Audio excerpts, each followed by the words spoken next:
ఈసారి సంక్రాంతి కీడుతో వస్తుంది కాబట్టి ఆవుకు ఇది తినిపిస్తే చాలండి, కీడు పోతుంది. సంవత్సరం అంతా కూడా డబ్బు వస్తూనే ఉంటుంది, ఎలాంటి ఇబ్బందులు ఉండవని చెప్పొచ్చండి.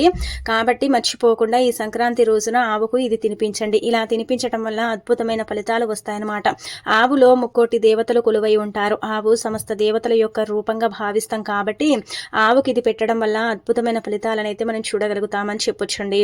అందుకే ఆవుకి ఇది ఖచ్చితంగా పెట్టుకోండి. ఇలా పెట్టడం వల్ల మన దరిద్రం అంతా కూడా పోతుంది. మన మీద ఉండే చెడు దిష్టి, నరదిష్టి, దిష్టి దోషాలు అలానే కాకుండా మనకు కలిసి రాక మనం ఇబ్బంది పడుతూ ఉంటాం కదా. అందుకే మీరేంటంటే కనుక ఈ కీడు కూడా మీకు అంటే హాని కలిగించకూడదు, కీడు మిమ్మల్ని ఇబ్బంది పెట్టకూడదంటే ఖచ్చితంగా ఆవుకైతే ఇది పెట్టండి.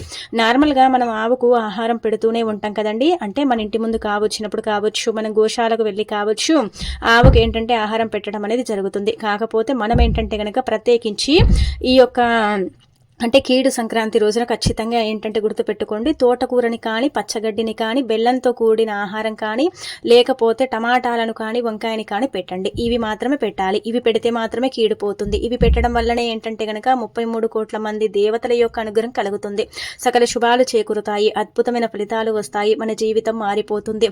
అలానే సంవత్సరం అంతా కూడా మనకు బాగా కలిసి వస్తుంది, ఇబ్బందులు ఉండవు, ధనానికి కూడా లోటు అనేది రాదు, ధన సమస్య కూడా పూర్తిగా తొలగిపోతుందని మనకు శాస్త్రాల్లో చెప్పబడుతుంది అన్నమాట. కాబట్టి మర్చిపోకుండా ఈ కొత్త సంవత్సరంలో వచ్చే ఈ యొక్క మొదటి పండుగ రోజున మనకు సంక్రాంతి రోజు ఇది తినిపిస్తే ఆవుకి ఇంకా మంచి జరుగుతుందండి.